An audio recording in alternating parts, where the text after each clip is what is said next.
السلام علیکم ورحمۃ اللہ وبرکاتہ۔ امید ہے کہ آپ تمام حضرات بخیر و عافیت سے ہوں گے۔ آپ تمام حضرات کی خدمت میں ایک بہت ہی بہترین اور قیمتی عمل لے کر حاضر ہوا ہوں۔ وہ ہے سورہ تغابن کے 41 مرتبہ پڑھنے کا فائدہ۔ آپ خود سنیے۔ سورۃ تغابن مدنی ہے، 18 آیات اور 2 رکوع ہے۔ نزول میں 108 ہے اور ترتیب میں 64 ہے۔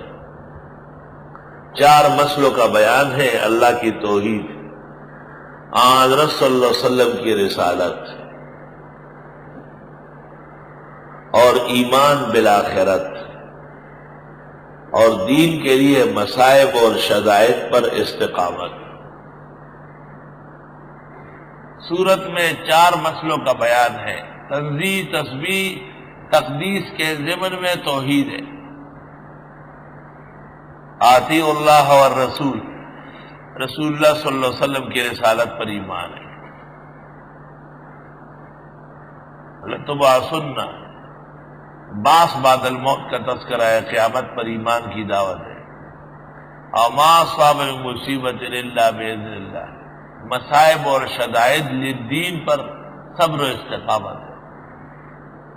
سورت اکسیر ہے رد بلیات کے لیے، اور سورت اکسیر ہے حصول شفا کے لیے۔ 24 گھنٹے میں 1 مرتبہ اہتمام سے پڑھی جائے، اللہ ہر دعا قبول کرے گا، مراد دے گا، سرخروئی نصیب کرے گا، غم ہم چھٹ جائے گا۔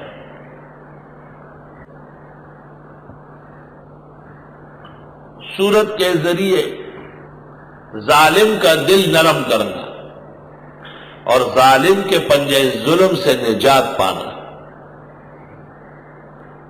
اور ظالم کے مقابلے میں مظلوم کا فتیاب ہونا، اس کا نسخہ اکسیر ہے۔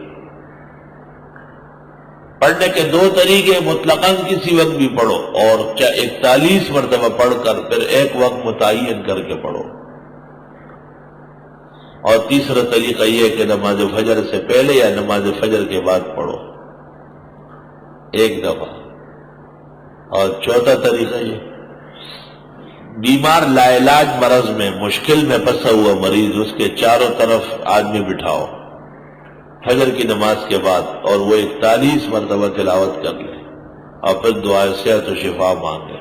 مجرب ہے کہ اللہ شفا عطا کر دے۔ ایسے ہی مزید ویڈیو دیکھنے کے لیے آپ ہماری چینل نورانی باتیں کو سبسکرائب کریں، تاکہ ویڈیو اپلوڈ ہوتے ہی سب سے پہلے نوٹیفیکیشن آپ کو مل جاوے، اور اس ویڈیو کو اپنے دوستوں میں شیئر کرنا نہ بھولیں۔